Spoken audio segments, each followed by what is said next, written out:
งเอี่ยมเพื่อนเขาจะเห็ดแบบนี้เลยสบายเลยนะนี่เห็นบ่ลายเนี่ยจะเป็นอันโดดลายทุ่งเวียดนามเนาะทุ่งเวียดนามเพื่อนเจ้าอยู่นี่จักปีแล้วตัวนี้แหละ50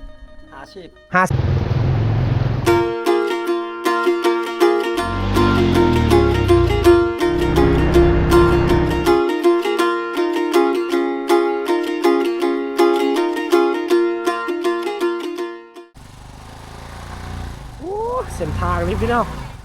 โอ้โห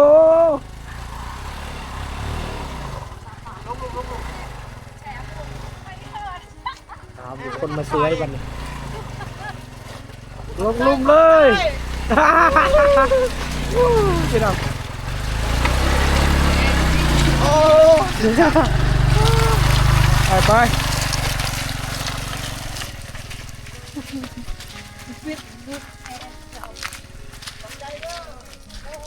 คำเอิ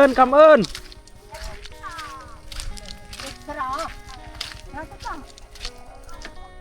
สบายดีบันชวนปลาแหละปอเนาะปลาแหละปอปปกี้ปอกี้โอ้เจ้าปะตะปะตะไปเลยเลยไปเล่นเพิ่นว่าอันนี้คือชนบทเวียดนามแม่นชนบทเวียดนามเพิ่นสิไปลิ้นวันนี้นะไปลิ้นโอ้สาลาวแจ้งอีกปอมเอ้ยกราบทักทายสบายดีสวัสดีพ่อแม่พี่น้องเมื่อสุขคนคือเก่ายินดีต้อนรับทุกคนเข้าสู่ช่องบาวโนดพาเลาะพี่น้องอีพีนี้บาวโนดพาพ่อแม่พี่น้องมาที่ชนบทเวียดนามพี่น้องหมู่บ้านนี้เป็นหมู่บ้านที่ว่าติดกับชายแดนเวียดนามลาวพี่น้องแล้วก็เป็นทางอันชนเผ่าทางลาวแน่แล้วก็ชนเผ่าทางเวียดนามแน่ที่ว่าอยู่บนเปกันไปเนาะเอาเดี๋ยวบาวโนดจะพาพ่อแม่พี่น้องไปย่างเลาะเบิ่งหมู่บ้านเพิ่นเนาะหมู่บ้านนี่ก็เป็นหมู่บ้านเก่าดังเดิมเฮือนเท่านี้จะเป็นเฮือนทรงเก่าทั้งหมดเลย ข้างหน้านี่จะเป็นชนบทเวียดนามพี่น้องเนาะเป็นหมู่บ้านที่ว่าบ่โนดกับบ่ฮู้ชื่อหมู่บ้านคือกันจักชื่อหมู่บ้านหยังพี่น้องเนาะบ่เคยมาจักเทื่อนี่เป็นครั้งทับอิฐที่ว่าบ่าวโนดมาเนาะมื้อนี้บ่าวโนดมาก็บ่าวคุยคนมักเลาะพี่น้องเอ้ยมานำกัน2คนคือเก่า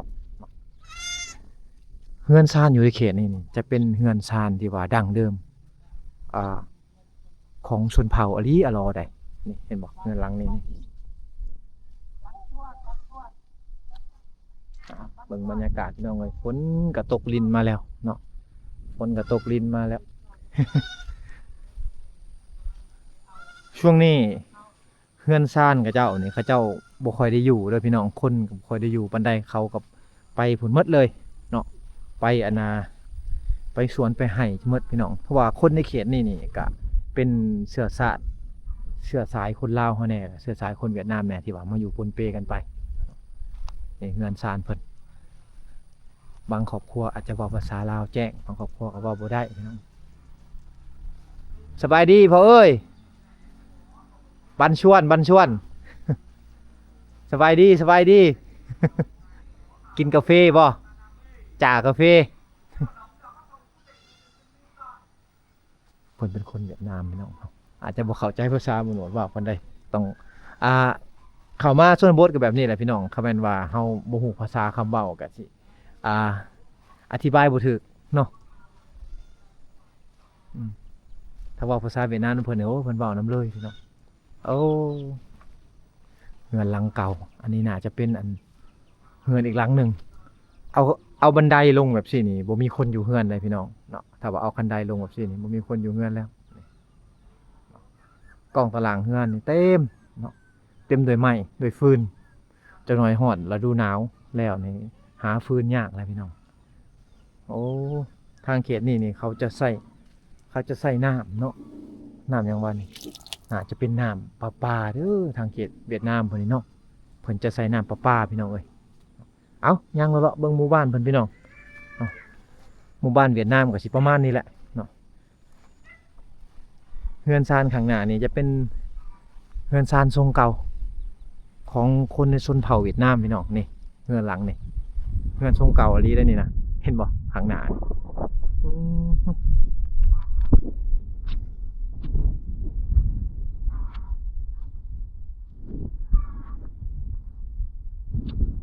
หาเบิ่งได้ยากอะไรพี่น้องเอ้ยเฮือนแบบนี้นี่อีกต่อหน้าไปนี่20ปี30ปีข้างหน้านี่อาจจะบ่มีแล้วเนาะเฮือนแบบนี้นี่เป็นเฮือนที่ว่าคักไปอีกแบบเนาะโหมดทรงอยู่ทางนี้จะบ่คือกับอยู่ทางใต้เฮาหรือว่าอยู่ทางเขตในเมืองเฮาเฮือนแบบนี้นี่อยู่ในข้างเขตในเมืองนี่บ่มีแล้วได้ไม้นี่เป็นไม้ที่ว่าราคาแพงพี่น้องถึงว่ามันจะเก่าแบบนี้นี่แต่ว่าเป็นไม้เนื้อแข็งที่ว่าชาวบ้านเขาเจ้าคนแต่ก่อนแต่กี้เนี่ยเอามาเฮ็ดเฮือนเฮ็ดซ่านเนาะ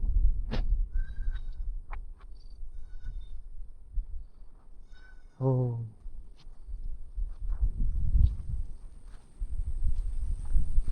คักขนาดเลยพี่น้องเอ้ยเนาะเฮือนซ่านเพิ่น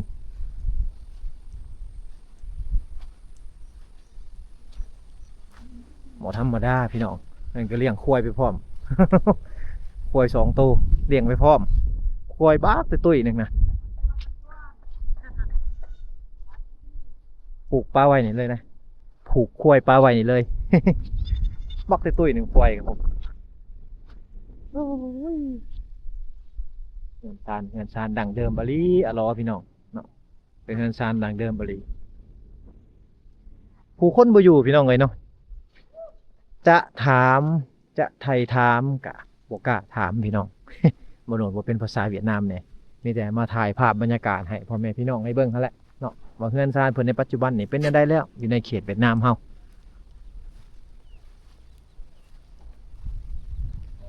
อันนี้ก็อีกหลังหนึงพี่น้อง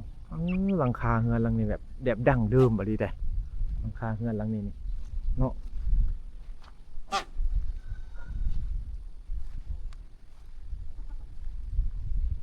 หลังคาเพิ่นนี่เพิ่นจะบ่ได้เฮ็ดมุงด้วยไม้เนี่ยพี่น้องแต่ว่าจะเป็นกระเบื้องเนาะจะเป็นกระเบื้องอันทรงลวดลายนะลวดลายที่ว่าทางบ้านเฮาจะบ่ได้ขายกระเบื้องเอาสิ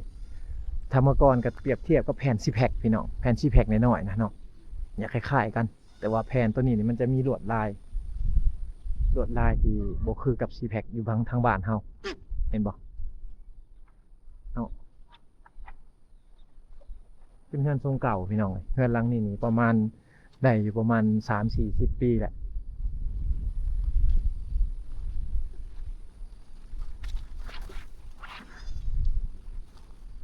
สบายดีบันชวนทางนี้เว้าภาษาชนเผ่านำเนาะเว้าภาษาเวียดนามนำ ชนเผ่าเราชาวเวียดนามนะ บ่ได้ไปให้เนาะ เพียงเวียดนามเบียดอิดเบียดเงี้ยวเอาว่าภาษาเวียดนามนี่บ่หลายทุกคน เราฮู้น้อยเนาะ ผู้น้อยหนึง ฮู้น้อยนึงภาษาเวียดนาม ฟืนเพิ่นนี่เต็มกล้องตารางเลย เอ้ย โอ้พี่น้อง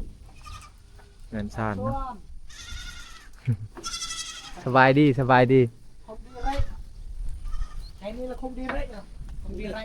คงดี dân lưu mạ thì khó โอ้เมื่อต่อให้เมื่อต่อเราคงดีไร เป็นว่าฝนตกบ่ได้ไปให้ บ่ได้ไปให้เนาะฝนตกก็บ่ได้ไปให้ ở po โอ้ดอนะโป qua đây mình đang to đây โอ้ถวามัดในหมู่บ้านนี้เลยบ่ได้ไป พากันอยู่เฮือนเลย เพราะว่าทางไปให้เขาต้องได้ข้ามห้วย โอ้ แต่ว่าน้ำลายเด็ก น้ำลาย ไปบ่ได้ ไปบ่ได้ เป็นน้ำซาง่อยตรา ไม่ตรา ง่อยตราอวงซาอวงตราอวงจา chè Uống chè. cái sơn việt trà mà คือฝ่ายตราอวงแจ ทางนี้ภาษาชนเผ่าภาษาอันเวียดนาม ชาวเวียดนาม ได้ ได้ แต่ว่ามาทางภาษาลาวเฮานี่ บอก งุด เอาขอบใจ ขอบใจเด้อพอเด้อ เป็นหลาย hợp chè ขอบใจแล้วก็ยังมาขอบใจนำเห็นบอกเฮือนซานเพิ่นพี่น้องเนาะแตกต่างกับบ้านเฮาหลายพี่น้องเอ้ยนี่พวกเยี่ยมเฮือนเพิ่นนี่ไขออกมาเนี่ยเห็นบ่ลวดลายเนี่ยจะเป็นอันลวดลายทุ่งเวียดนามเนาะทุ่งเวียดนามมันจะมีกาดาวอยู่ทางกลางเลยเป็นทุ่งสีแดง อันนี้ก็คือเป็นแผ่นไม้ที่ว่าเพิ่นเอามาเจาะเนาะเจาะเห็ดเป็นลวดลายกาดาวก็คือทุ่งชาติเวียดนามนั่นเองเนาะ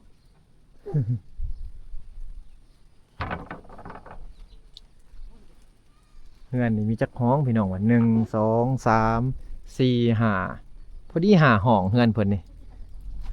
ต่อ ที่ห้อง 4ห้องโอ้เข้าใจเลยเราก็เข้าใจคือกันมี4ห้องเนาะเฮือนนี่จักปีแล้วพ่อเฮือนเจ้าอยู่นี่จักปีแล้ว ตัวนี้น่ะ เออ 50 50 ปี อืม ป้าแต่เจ้ายังน้อยๆนั่นบ่ โอ้ยังน้อย แต่นี่ บ่ ยัง แม่นน้อย เป็นวัยรุ่น อืม กำลังเป็นวัยรุ่นเนาะโอ้แต่เฮือนนี่50 ปีแหละพี่น้องเป็นเฮือนที่ว่ามันเป็นไม้เนื้อแข็งเด้เป็นไม้เนื้อแข็งไม้เนื้อดีเพิ่นมาสร้างเฮือนนี่เนาะบ่แม่นว่าเป็นไม้เนื้ออ่อนพี่น้องโอ้เป็นเฮือนที่ว่าคงทนเฮือนแต่สมัยก่อนนี่เขาจะบ่ได้ทาสีเนาะ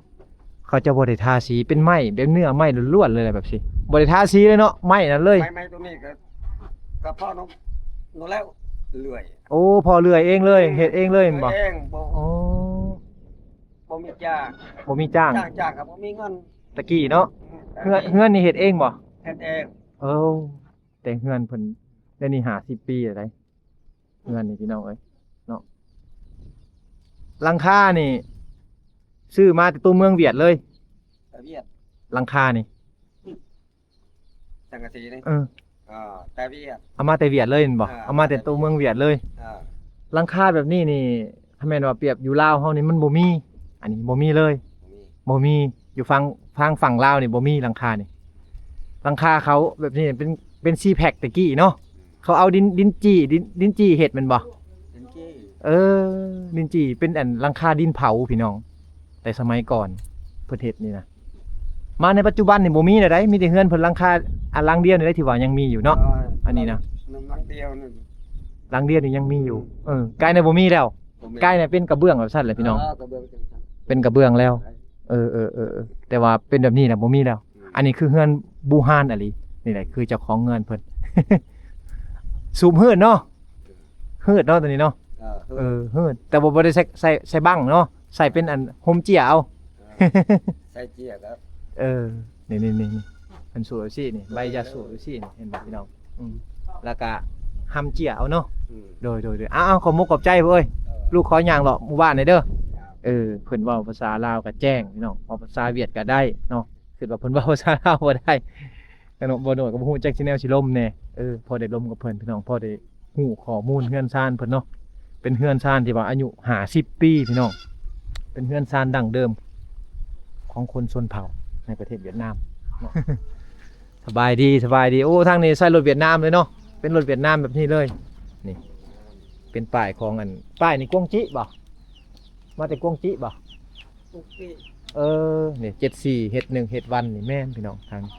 ใช้รถเวียดนามรถเขาก็บ่งามปานใดเพราะว่าถนนหนทางที่เฮาจะข้ามไปมาหากันหาสู่กันนี่มันยากเนาะรถมันก็อยากเป็นแบบซี่แหละพี่น้องสภาพรถ อันนี้ก็เฮือนอีกหลังนึงพี่น้องที่ว่าเป็นทรงแบบดั้งเดิมเนาะเป็นไม้เนื้อดีเนื้อแข็งเฮือนกระเจ้านี่สังเกตได้เลยว่าเขาจะบ่ได้ฝังดินเนาะเฮือนในชนเผ่าแต่สมัยก่อนบ่ว่าจะเป็นฝั่งลาวหรืออันของเวียดนามพี่น้องเนาะจะเป็นไม้เนื้อแข็งแล้วก็เฮือนบ่ฝังดินตีนเสานี่เขาจะเอาหิน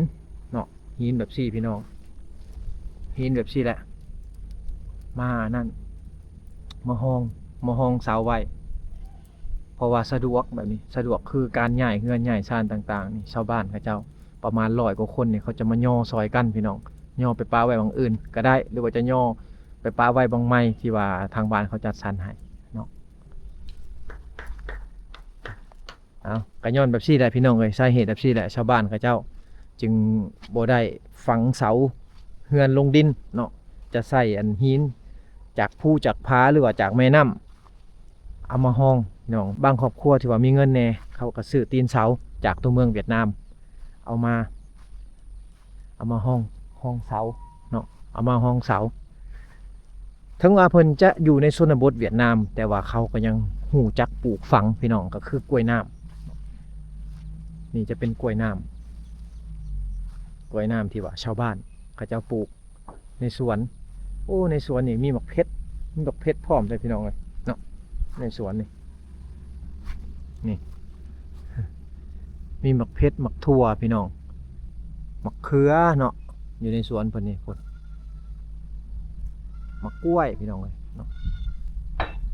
หมกกล้วยน้ำอยู่ทางนี้เพิ่นจะขายราคาดีอยู่ได้ประมาณโลละ1,000 กว่า กีบพี่น้องเครือหนึ่งก็จะอยู่ประมาณเกือบ30 โลเฮือนหลังนี้ก็เป็นอีกเฮือนหลังหนึ่งที่ว่าเป็นเฮือนของชนเผ่าเฮาพี่น้องเนาะชนเผ่าเวียดนามเฮาเป็นเฮือนที่ว่ายกสูงเพราะว่าเฮือนเพิ่นนี่อยู่กับคือกับแม่น้ำถ้าว่าช่วงฤดูฝนน้ำหลากน้ำแห้งน้ำมันจะท่วมขึ้นไปฮอดพุ่นเนาะน้ำมันจะท่วมขึ้นไปฮอดพุ่นรถทางนี้นี่จะเป็นรถเวียดนามทั้งหมดเลยเนาะบ่ว่าจะเป็นฝั่งลาวหรือฝั่งเวียดนามเนี่ยเขาจะใช้รถอันนี้พี่น้องเนาะในการไปมาหาสู่กันเฮือนซานเพิ่นนี่ก็คือกันกับฝั่งลาวเฮาเพราะว่าจะมีไม้เต็มกองตารางเลยเนาะไม้นี่ก็คือไม้ไว้ดังไฟแต่งอยู่ครัวกินต่างๆพี่น้องเลยเนาะไม้นี่ถ้าว่าบ่หามาไว้ในช่วงนี้ช่วงฤดูแล้งไม้ในช่วงหนาวนี่จะบ่มีแล้วเนาะอันนี้จะเป็นประตูหรือว่าปงเอี่ยมเนาะปงเอี่ยมเฮือนเขาปงเอี่ยมเฮือนเขาจะเฮ็ดแบบนี้เลยสบายเลยนะนี่เห็นบ่เอาไม้มาสานเอาไม้เหี้ยมไม้พางมาสานเนาะเห็ดเป็นระบบเปิดไลท์ทั้งขางเลย ประยุกต์พี่น้องเนาะส่วงทุกมือเนี่ยเขาจะเอาประยุกต์เอาแต่ว่าอยู่เขตนี่เขาจะมีน้ำใช้ก็คือน้ำประปาอะไรเด้อพี่น้องเนาะถึงว่าจะอยู่ในชนบทแต่ว่าจะมีน้ำประปาใช้อะไรนี่ตัวนี้จะเป็นน้ำประปาชาวบ้านเขาจะบริตักน้ำขึ้นมาแล้วเนาะมีเห็นบ่มีกองเตอร์ใส่น้ำขังแน่เลยเนาะเป็นน้ำประปาแล้วสะดวกสบายแล้วทางหลังนี่ก็จะเป็นสวนมันเนาะสวนมันสำปะหลังสวนมันต้นจากนั้นเราดูเก็บเกี่ยวเนี่ยเขากะนั่นเขากะเอาไปขายแล้วบัดนี้เนาะน้ำประปานี่ใช้ได้ปกติเลยพี่น้องเลยตอนนี้จะเป็นเฮือนหลังใหม่ทรงใหม่จะบ่คือกับอันเฮือนหลังเก่าได้บัดนี้ทางนี้แม่นเสาเนี่ยจะเป็นนั่นเสาปูนแล้วเสาซีมั่งเลยพี่น้องเสาคอนกรีตเนาะที่ว่าเขาเจ้าเฮ็ดขึ้นมานี่เป็นเสาคอนกรีตแล้วมันคงกว่าเก่าตัวนี้จะฝังดินจะเทพื้นขักแหน่พี่น้องเนาะเทคานขักแหน่นะเพราะว่าการเสื่อมต่อจากเสาหนึ่งไปหาเสาหนึ่งพี่น้องเลยมันดีกว่าเก่าเนาะจะบ่คือเฮือนหลังตะกี้หลังตัวเก่าของชนเผ่าเนาะจะเป็นเฮือนที่ว่าเฮ็ดให้มันมั่นคงกว่าเก่าแต่ว่าขังเทิงนี่จะเป็นไม้คือเก่าพี่น้องเนาะขังเทิงนี่จะเป็นไม้คือเก่ากะทรงเฮือนซานเพิ่นก็เป็นทรงที่ว่าทรงชนเผ่านะเนาะก็ยังบ่ถิ่มบ่ปะพี่น้องทรงเฮือนเพิ่นนี่เนาะไปไส สมอเปาะ เราก็บ่เข้าใจบ่โนดก็บอกภาษาชนเผ่าบ่เป็นภาษาเวียดนามบ่เป็นพี่น้องเอ้ยอ้าวหมกขอบใจมั้ยเอ้ย Con ơi. Con ơi. Ai ơi. Đúng không? Cổ. มาหาหลานอาเจ้าบ่อยู่นี่ Đúng rồi cái lời. โอ้อาเจ้าบ่น่ะ Chào cơ. เจ้าเก้อ อะ เพิ่นมาหาหลานเพิ่นหลานของอาเจ้า Cái hẹn tao mặc tồn. พูดอยู่เทิงบ่ ยังนอนบ่ตื่นอยู่เนาะฝนตก เอ้าเฮือนซานเพิ่นตัวนี้จะเป็นเฮือนทรงใหม่พี่น้องก็เห็นบ่เฮือนหลังนี่ยกสูงขึ้นเติบพี่น้องประมาณเสานี่3 เมตรความสูงของเฮือนและกองตารางนี่เพิ่นจะเทคานจุบเจือได้เนาะเทคานแล้วก็เอาดินเข้าคือเฮือนสมัยใหม่ในปัจจุบันพี่น้องแต่ว่าข้างเทิงนี้จะเฮ็ดเป็นเฮือนรุ่นเก่าเนาะรูปทรงแบบทรงอันชนเผ่าเฮาเนาะแบบนี้นี่เห็นบ่ ถึงว่าเฮือนซานจะมั่นคงพี่น้องแต่ว่า Nhà cái mũ tóc เฮือน qua เพิ่น xa. นี่ก็ยังเฮ็ดทรงแบบเก่า Ăn cần kìm cái này. Ăn chúc pha rồi. Hè. เอาพี่น้อง EP นี้บ่าวโหนดก็บอกคุยกับได้พาพ่อแม่พี่น้องมาที่ชนบทเวียดนามแต่หมู่บ้านนี้บ่าวโหนดก็บ่ฮู้กันว่าหมู่บ้านหยังพี่น้องเนาะบ่าวโหนดบอกภาษาเพิ่นบ่เป็นแน่พี่น้องการสื่อสารนี่แหละสำคัญที่สุดสิว่าเวลาเฮาเข้ามาในชนบทเนาะถ้าว่าขาดตัวนี้ไปนี่บ่ฮู้เลยข้อมูลพี่น้องเมื่อกี้ก็ได้ลมกับพ่อเพิ่นหน่อยนึงพ่อเพิ่นได้เป็นภาษาลาวเนาะแต่ว่าก็บางคำเพิ่นก็บ่เข้าใจบางคำเพิ่นก็เข้าใจพี่น้องเอ้ยเนาะเอา EP นี้ก็ ข้อมูลบ่ครบบ่ถ้วนบันไดก็ขอโทษขออภัยพ่อแม่พี่น้องเมื่อสุขคนที่เข้ามาติดตามรับชมเด้อพี่น้องเนาะแต่ว่าก็ต้องขอขอบคุณขอบใจเมื่อสุขสุขคนคือกันที่ว่าเข้ามารับชมช่องเบาโหนดพะเลาะพี่น้องขอบคุณขอบใจหลายๆเด้อพี่น้องเอ้ยเนาะบ๊ายบายพี่น้องเจอกัน EP หน้า